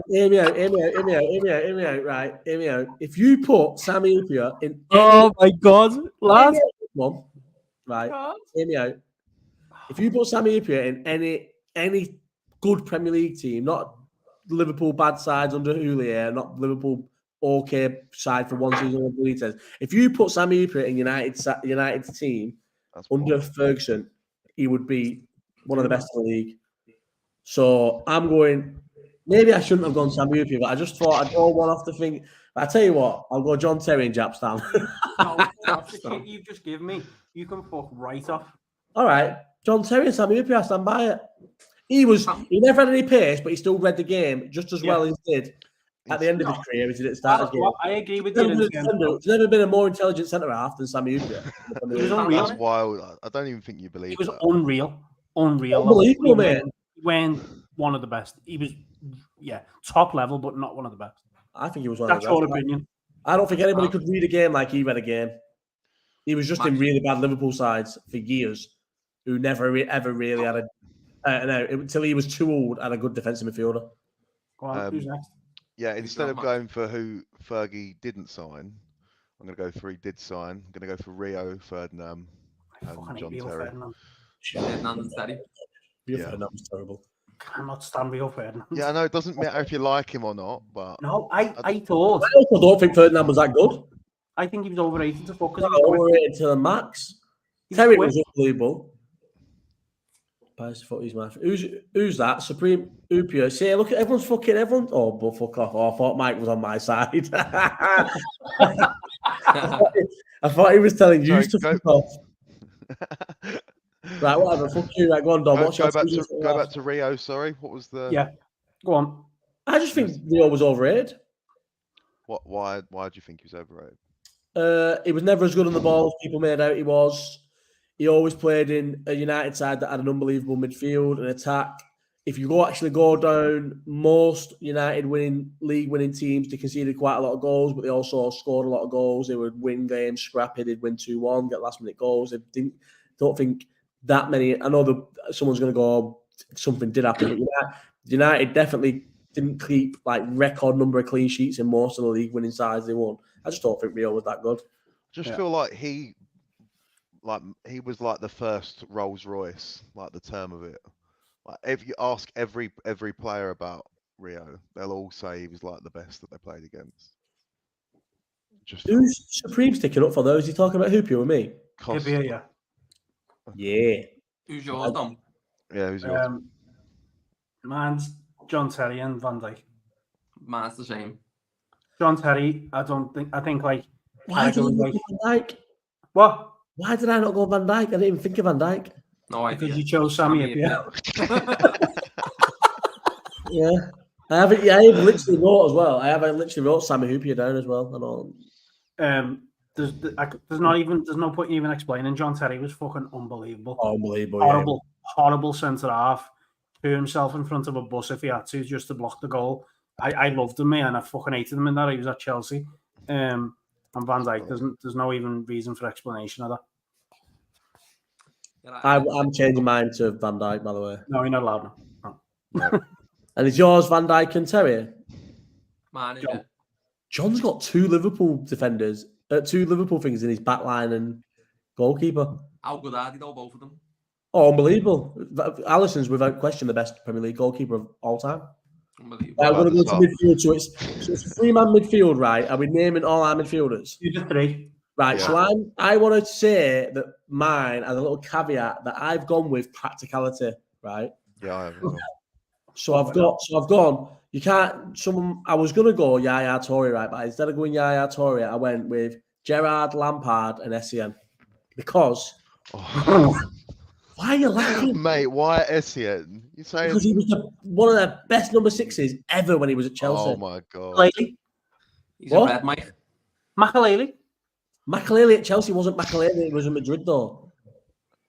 What? Oh. He wasn't. Okay. Do you think Makaleli was the same Makaleli at Chelsea as he was at Madrid, where he was the best? He was better in Madrid because it was slower, but in the Premier League, he was fucking unbelievable. That's why it's called the Makaleli role. No, it was called the Makaleli role before he came to Chelsea. He was that good. Sol Campbell's a good shout, by the way, for centre half. I really messed up the ball with who. I did send you my thing at 10-9, and I only had Alisson written down. So I've dropped the ball a little bit. Mad that that's your first. I know, but listen, Essien is in. I would put Essien in. I loved Essien, thought he was unbelievable, and he is one of the best defensive midfielders the league's ever seen. And I'm going for practicality in terms of you cannot play Gerrard, fucking Lampard and De Bruyne, or Gerrard, Lampard and Yaya Toure. And to me, Gerrard and Lampard are better than De Bruyne. Gerrard and Lampard are better than Yaya Toure. So I'm going Essien because he's the best number 6 that's ever been in the league. Let me go next. Go on. Go on, Dom. I've gone Gerrard, Vieira, and De Bruyne. I've done the same. And I put Vieira behind both of them too, because I think. But he wasn't number 6. Yeah, but you can't leave him out. It's as simple as that. There's three midfielders, and you could argue Gerrard can sit whatever, but you can't leave Gerrard out. You can't leave De Bruyne out because he's fucking unbelievable, regardless of what City side he's in. And Vieira's probably one of the best centre mids I've ever seen. Rodri. Who the fuck is that? Rodri, mate. I wanted to do Rodri, by the way. Well, you didn't want to do Rodri. In 2 years, I will. Nobody wanted to do I'll Rodri. pick Rodri in 2 years. Oh, Let's all like. Why did people look? Why did people look suspect at the Vieira shout? I'm wondering about that because I think there's an argument he's probably the greatest ever midfielder. Nah, do you know what? Yeah, I didn't think of Vieira, but I wanted a 6 and Vieira wasn't a 6, so I was Roy Keane close? Was the perfect 6 for me. Was Roy Keane close for any of you? He wasn't close, not for me at all. Don't get me wrong, I loved what he could do on a pitch in terms of snapping everyone and being a horrible captain and whatever. I just don't think he was class, but he weren't that level, I don't think. I think Keane was the better natural leader, Vieira was the better player. You could argue against Vieira that he came out on top more in their battles. I've gone for Vieira as well. I'm just playing devil's advocate. Vieira was the far more dominant midfielder. He won a lot of games in the tunnel. Yeah, but Keane was just a better leader. Do you want me to go? Liverpool, yeah. Gerrard wasn't close to prime Yaya Toure. Get the fuck out of here, mate. That's nonsense, Danny, and you know it is. Absolute ridiculous.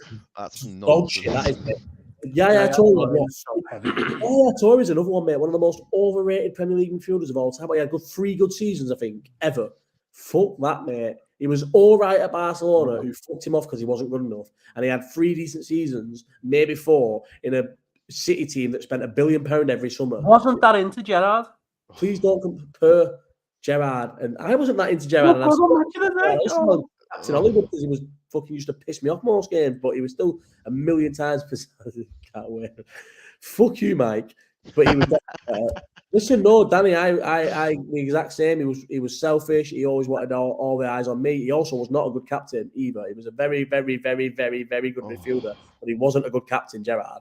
But why was he not a good captain? Sorry, let's not just. I don't agree with that. What? No, why? I won't try. I'll just give you the one example, which he wasn't a good captain because he wasn't vocal or anything. But let me just. He was more. Everyone says he was a lead by example. Listen, I watch whilst Gerrard was on the pitch, I watched Mascherano talk himself into a second yellow card at Old Trafford without Gerrard even going over and saying anything to him. The ref let him get away with it for 5 minutes, arguing with him. Then he gave another he gave another free kick away. Stands in the ref's face arguing with him. Gerrard doesn't pull him away.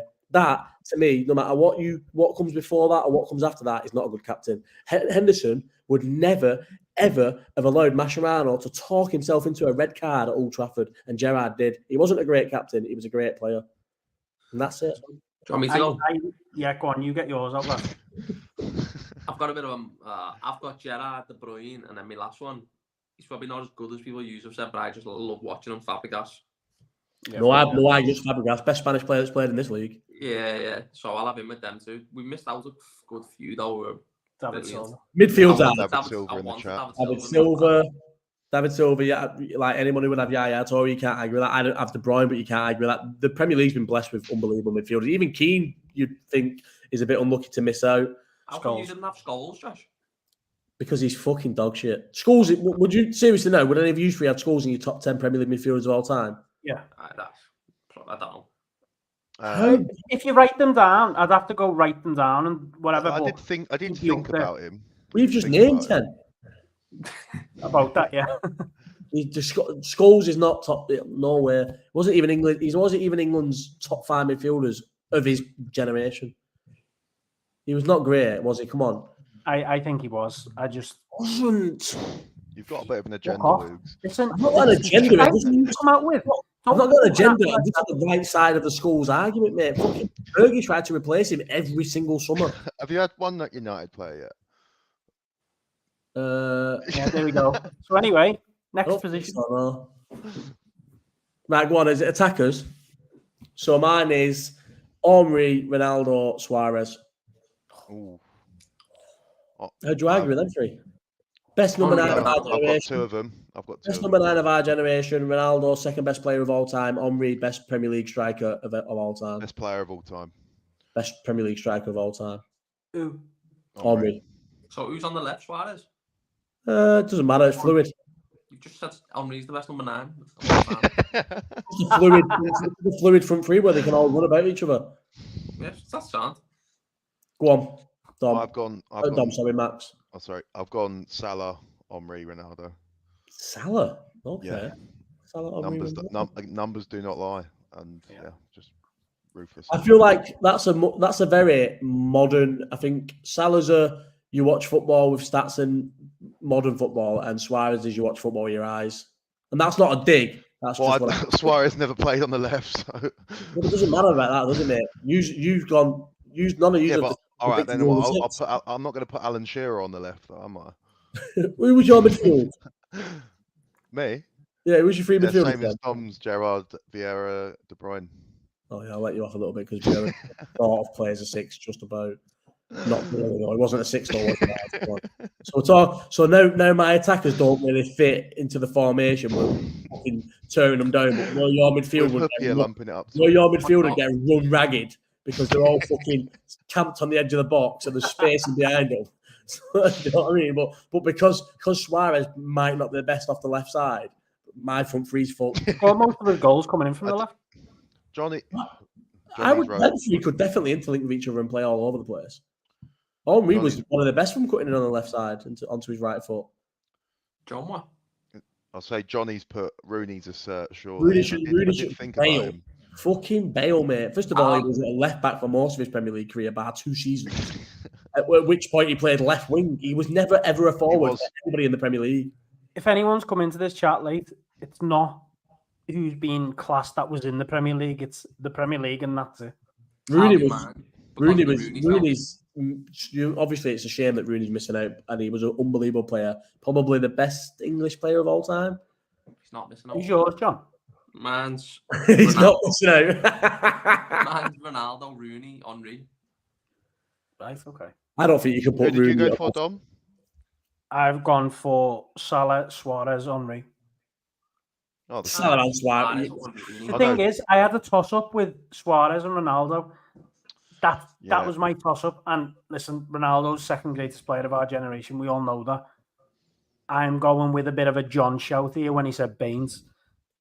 there's no one I've ever seen better on a football pitch other than the likes of Messi and stuff. He's probably the third best player in the world for a long time. Probably one of the best number 9s you'll ever see. And I got to watch him week in, week out, and that's why I chose him. And Ronaldo did his best work at Madrid. He did. Yeah, and I had a look, and didn't he only play 196 games as well in the Premier League? That's not a lot, that. I just think Suarez play. Exactly, that's my thing. It was a toss-up between both of them. They weren't here long enough. He never played the best football here, probably. Liverpool that Ronaldo season, 2007-8, I think he got 42 goals, like all comps. I'm having a JMC, yeah. I don't care. It's his favourite Liverpool team ever. Got a back you boys. No, I've got. To be fair, I should put Suarez in over Henry because I never watched them. By the way, JMC. Henry was unbelievable, mate. Elegant. It was sad that Henry was unbelievable because for some reason he decided that he's just going to have a vendetta against Liverpool and would terrorise us every single game. Unbelievable. It was unbelievable, yeah. It was an unbelievable. So read your 11. You won't be having this one. You start with yours, Woogs. Read your 11 out. I just want to fight Johnny. He's gone. Drogba. I like that one, yeah. Honourable mention to Drogba. 1 to 11, Woogs. Alisson, Ashley Cole, John Terry, Van Dijk, Zabaleta, Gerrard, Essien, Lampard, Henry, Ronaldo, Suarez. You missed out Huppier. Yeah, because he's injured. Van der Sar, Kyle Walker, Rio Kyle Walker, Rio Ferdinand, John Terry, Ashley Cole, Gerrard, Patrick Vieira, Kevin De Bruyne, Salah, Thierry Henry, and Ronaldo. John. Alisson, Baines, Terry Van Dijk, Ivanovic, Gerrard, Fabregas, De Bruyne, Ronaldo, Rooney, Henry. Mine was Czech, Trent, Terry, Virgil, Ashley Cole, Gerrard, De Bruyne, Vieira, Salah, Suarez, Henry. So who's go on? Just prime Thierry Henry against Baines. For people in the chat, who would you say his team's the best, just from what you can remember? Max would have won it with a different keeper. Van der Sar, right? What? So who? It's a bit of a personal one that I've just grown up. I just never remember him making a single mistake. Because I loved Steve Finnan. Steve Finnan was an unbelievable right back, but not in Premier League all time. Right. So taking out the fact that I said Hoopier because I just didn't really think about it. Who's the most? Surely Van der Sar's the most outrageous show. What? Yeah. And Baines is all right then. Baines number 2. Yeah, true. Yeah. No, Hippier as well. We're just skirting over. For me, when you look at the plethora of centre midfield talent in the Premier League, Essien, no. But I think Baines. We just have to accept that John is just. John was always gonna. Yeah, he was always going to throw Baines in just because he can't help it himself. I think actually Cole's the best. You've chose Van der Sar being an Arsenal fan. If you was a United fan, or if for some reason you've got a Dutch dad, I'd be almost like, all right, yeah, fair enough. Czech was terrible for Arsenal. Yes, but he was unbelievable for Chelsea. He was bad for fucking Arsenal because half his skull was missing under his little cap. Arsenal, mate. But for Chelsea, he was absolutely unbelievable. So was it Shane Long or fucking? Listen, we'll agree to disagree. Volleyed his head off. He was unbelievable. I can't even say it though. Petr Cech for them. I don't even know how many years he was at Chelsea, but I've never seen a keeper like it. Honestly, I love Alisson, and I think Alisson is like Alisson's everything. Cech was so commanding and massive. Like he felt the whole goal. Yeah. Them years, by the way, and I'm going to bring them up anyway, but them years of us and Chelsea, them rivalries, he was probably the difference a few times. It was just ridiculous. That's why the Ronaldinho goal, and I don't care what people say, is still the best goal of all time because he beat. Not only does he get it in between Terry, fucking whoever else was there, he gets it past the prime Czech with no backlift. He just stood there and toe pokes it past Czech, round players into the fucking top corner. Kale Clichy. Clichy was better than fucking Leighton Baines. You come out with some horrendous shouty, you know. How can you argue that Clichy wasn't better than Baines? Clichy's about as good as Kieran Gibbs or something. Kieran Gibbs is better than Baines. No, I'm messing. He wasn't. But Clichy was.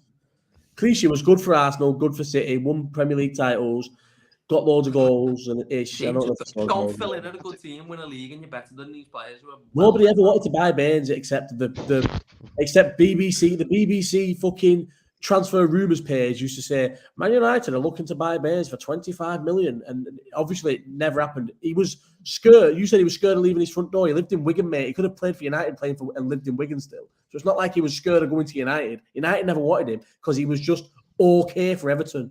Didn't like the limelight. Not the limelight. He was a medium-sized fish in a very, very small pond. That's what he was when he was at Everton. He was never as good as you. He was never as good as you make him out to be, but he was obviously a lot better than probably an Everton left back should be. Ooh, He wasn't Johnny's that good. had a good shout here. Who's He was the manager? manager at Mourinho, Jose Mourinho. Not having your mate Fergie?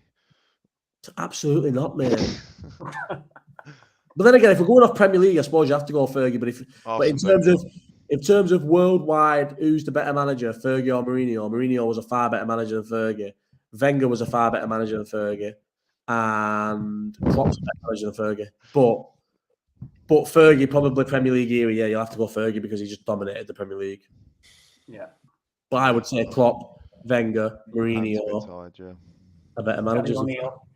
Yeah, Gary O'Neill. I can't. Wolves will still go down, and Chelsea will finish top 4. Right, we'll get these out on socials and everyone. Yeah, I'll get the graphic. Is that it? Is that the whole thing? It isn't it? It is, yeah. Didn't you have? Oh no, it's not. The one we'll spend a little. Should we can we be asked doing the off-topic one? All right then. Yeah, what is it? Off-topic one. What's everyone's opinions on protest, and would you ever go? Do you ever feel strongly enough about a protest to go and do it? Was that footy or just in the world? In the world, it's more based on the all the fucking retards who wear Stone Island and have goggles in the hats, going fucking looking after statues. Really? No, I wouldn't. Have you ever been to a protest? Nah, and I don't think I care about things enough to want to go and protest anything. Yeah, I went to one protest, but I was quite young. I went to the Hicks and Gillette protest, but it was before a Liverpool game. I was going to Liverpool anyway, and I just walked along the stadium shouting, "You don't fucking care about Rafa. You don't care about fans. You don't care about fans. Liverpool Football Club is in the wrong hands." It's that over and over again. So I went to that protest, but I've said it before. I think if there was a red button on my table that said Israel are no longer in Palestine and Palestinians can be free, I would click the button. But I don't care enough to ever go into London and fucking march. The only one I've been is that Hicks and Gillette one. But I care about stuff enough. Quite the opposite. John, you probably mean that as well. But I would never go to one because I kind of feel like no matter what you do, once these pricks in charge make these decisions, it means nothing anyway. I think just adding to that, like you go to these things now, if you're holding a sign that can be taken in the wrong way, that can be used against you forever. It can be a hate crime, all of these things. You just leave yourself open to what everyone else thinks about it, really. Is that really worth that trade-off? I don't care what anyone else thinks about what I care about. That's me. I honestly don't care. You might be all right, but if someone has work... No, a lot of people will. I wouldn't go. I just don't think I could go out there and protest against something I knew something wouldn't happen about. I think Johnny's right there. I always think and I know it's the wrong way to think because it's one of them things, if everyone thought like that, then nothing would get done. But I just think if there's going to be a protest, and I go or I don't go, I promise you, me not being there or me being there will not make no difference to the protest. So what is the point of me wasting one of my evenings going and protesting? I know that sounds ridiculous because then if everyone thought like that, there would be no protests and nobody would do anything. But it's not probably that I don't care. Well, I guess I don't care enough as well. Like if I ever flick the news on, or if I look on social media and there's a video of some hospital getting blown to bits, obviously I would rather that hospital didn't get blown to bits. But I will not do that one. But I won't sleep any differently. Don't care. Doesn't affect my day. Doesn't affect my mood for a second. I feel like I just don't care about things that happen in the world enough to ever do anything like that.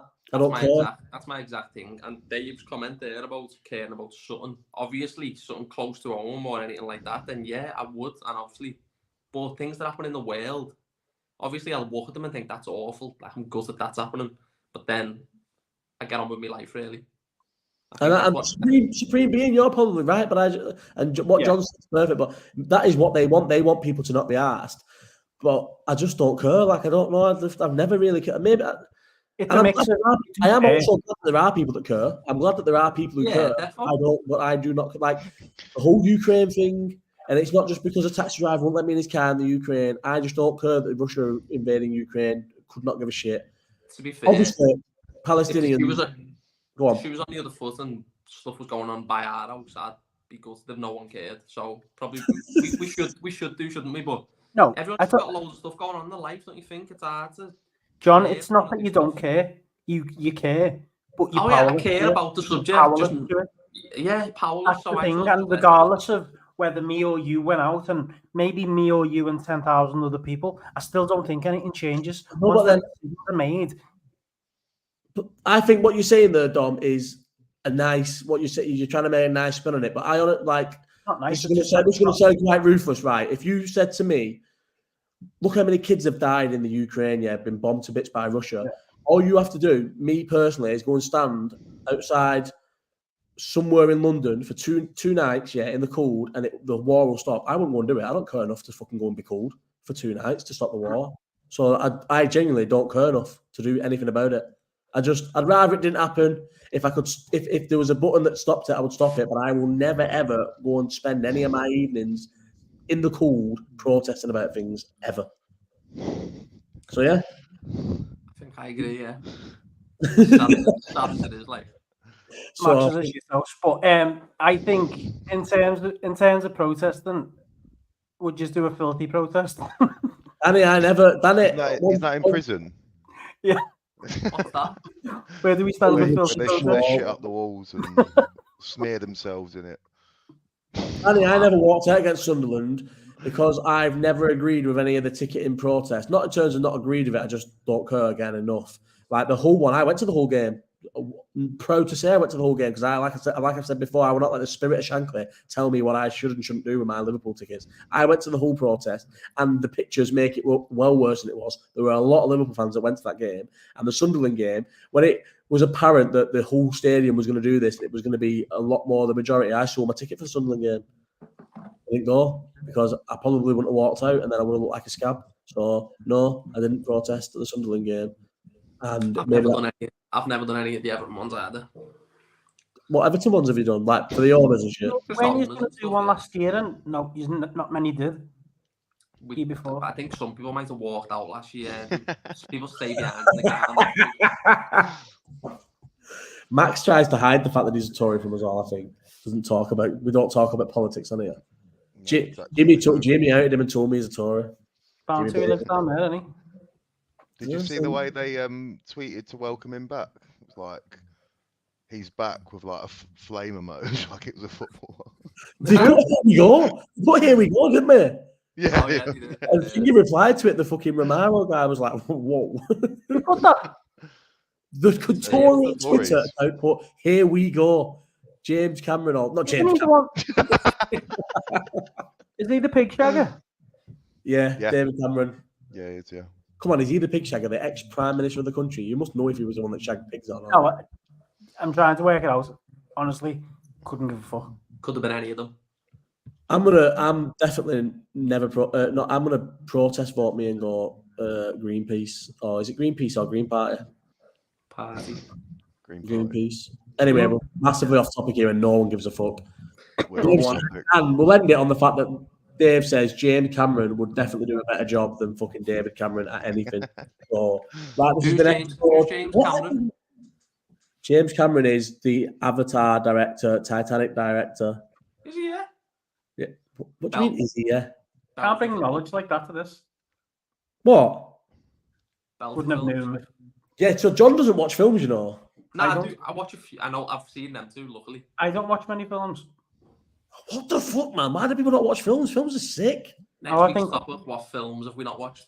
I think the last film I watched was Jackass, the new one. Fuck off. That was good, though, wasn't it? The sickest part of that, right? And me and my mate Booth went to the. You know, a little funny story about that, right? So we went to the pictures, and me and Meg have got unlimited cinema cards, right? Yeah. So I booked 2 tickets, and then me and my mate Boo was like, oh, we'll front it. Because when this scan, whoever the lead booker is, their picture comes up on the thing. And then if they do click next, the next one comes up. But no one ever clicks next. They just look at the lead booker, look at me stood there, and they let you in. So, but we fucked up and put collect tickets instead of e-tickets. We got stoned, and then after we got stoned, once you're stoned, you're a shitbag.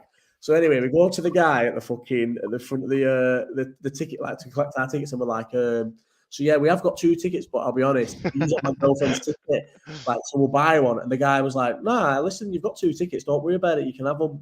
But I'm not bothered. We're like, oh yes. I said, well, to be honest, we was just going to try and blag it, but then we ended up having a joint and we've shit ourselves. And he went, what, you stoned? And we're like, yeah. And he went, well, you can't come in then. He's like, yeah, you can't come in if you're stoned. Well, like, me and my mate Boo were like, what do you mean we can't come in for stoned? He goes, because we had loads of people here the other night, and they were definitely on stuff, and they were all causing trouble. We're like, yeah, we're fucking. Both of us are the most. When you're stoned, you're the most quiet person ever. I promise you're not going to be making noise in the cinema other than laughing, right? But we blagged this guy to let us into the cinema. Me and Booth go in. It's fully sold out, yeah, to the point where you're sat next to strangers left and right here. Every single person in the cinema is pissed, other than us 2 who are stoned. The whole cinema's pissed. There's people walking up with 5 pints. We were like the quietest ones in there, right? Yeah. And then was it? So do you know the bit where it goes? do you know when it's the bit in the dark with the snakes? and then Figgy goes, Dave, I found a door. And he's like, is that where all the mouse traps and that are in the door? And he goes, oh, you found a door, how convenient. And it's like, finally they've realised that, like, over the years of being just tricked and terrorised, Dave England finally realised that if you find a fucking unlocked door in the dark, that it's not going to lead to good things, is it? Oh, man. Did you hear him when it was over? And he went, no, I'm living here, I'm not moving. Yeah, I'm never moving it, because when that other guy walks out the door, fucking football hits him on the head, doesn't it? Yeah. Oh, mate, Jackass is sick. Have you never seen the Jackasses? Have you two, Max and John? Have you not seen Jackass? No. I've seen them when I was a kid. That new film. I thought it was going to be rubbish, but it was so good. They were good because they decided they were all too old and fragile to be like proper Jackass, so they just got loads of kids who they just fucking terrorised. And then the ones that are like a big payoff, but they're not really that painful, they all did. They got fucking, them poopies and all them like just got fucking absolutely terrorised, didn't they? Jackass is a sick, man. You need to watch Jackass's Storm, though. They're unbelievable. Listen, we don't know Supreme, but we're never going to ask. If we never ask, we'll never know. And it'll make it better for us all. That's what we'll do. Anyway, is this episode 3 or 4? It's 4. I don't know now. Oh, Dom just completely fucked it. Nice one, Dom. Fuck the start up. Fuck the set thing. I'll get my edit on Spotify and we won't even know that conversation existed. This stream must be scheduled for... Oh, I can't even change the name of it now. Well done. Right, because it's past... I can change it when it goes on finger. Anyway, this has been episode 4 of We're Off Topic. I've been the worst host of all time, but I don't need to host now for another month. So, yeah. Everyone subscribe. Like the video as well. How many likes have we got? Let me check the likes compared to how many people have watched it, because it's fucking disgrace. 8 likes is not enough. Can everyone who's here please like the video? And then we'll do the rounds of what you need to sell. So everyone watch my live chat. It's done another 1,000 views in a day because I'm a big fucking deal. Max, what are you selling? Just shout out to my team tonight. The Lion, the Witch, the Papa Boopa Diop. Did Jimmy play? Yeah, my 6-a-side team. 110. Say that name again. The Lion, the Witch, and the Papa Boopa Diop. Where's the pun there? Because he was known as the Wardrobe. Ah, okay. Yeah. Was he? Yeah. I like it a bit more. No, fair enough. Very southern. You got to know your stuff to have it. But yeah, 10-1 tonight. I managed to get 4 goals. So. Did Jimmy play? Yeah, he did. Yeah. Is he good? He was having himself. Yeah. One with a left foot in it. That's what I've heard. He's got a good left foot. Yeah, left foot that makes dreams come true. Okay. Dom, what are you selling? Very good. Before you start banging on about it, before you start slating, and before all that shit, I've done probably one of my favourite podcasts I've done. I've just said a very good podcast with a good player. Yeah. Well, listen, he's a player. He's lived our dream. He's still playing now in America, Brad Smith. We talked about the whole Bournemouth fee, the fee with Solanke, the fee with Ibanez. One of the best ones I've done. Down to earth, agreed with everything, was honest about everything. And I'll be honest with you, I weren't expecting it. I was quite expecting it to be quite constructive and quite like one thing to another. But he was just spilt the beans on everything. His fucking boss. Talked about Rodgers, talked about Klopp, what it's like in America, and he was just dead honest about everything. So give that a listen. And like you said, he's lived our dream. I would love to play one game for Liverpool. I would love to imagine being paid any thousands of pounds and being basically part-time playing football for thousands of pounds. He loved the fact that the moves that come, the value that he got out of it as well. He mentioned that a lot, and I thought that was good. He was honest. He weren't like hiding the fact that his signing on fee was fucking massive, as well as his wages. He was honest about that. And if you're not an absolute idiot, the money that you make from football, you can just turn into forever money anyway. Yeah. Go on, Dom. John, what are you selling? The boys. Shout out to your family watching. Nah, South Liverpool under 18s. The Florrie had a heavy County Cup win on Saturday, so well in, boys. Go on, I always like it. I like how John just always shouts out his football team. That's and it. one day, I'll say it every single week, but one day I'll come down and watch them with JJ. Got to. Right, Give anyway. us a picture in the next few weeks, and we'll bring a few tinnies and stand on the line, Woogs. I'm not bringing tinnies to a Sunday morning fucking football. You are. Saturday morning football game with my 1-year-old son. Yeah, fuck JJ. They play over the water sometimes. When have you played over the water, Alcott? What is going on there? Oh, no. Tom's on the same fucking Wi-Fi as Aaron. It's not me, you blade. I stayed on. I said John. Same thing, innit? But anyway, this is just spiraling out of control. Right, we're off, everyone. It's been a pleasure. Don't know if it's been a pleasure for you because I've been such a bad host. I'd say Max probably should be full-time host all the time. Love it. Someone I used to work with said he has a lovely voice. Right, goodbye all. See you later, everyone. Bye. On stream and now.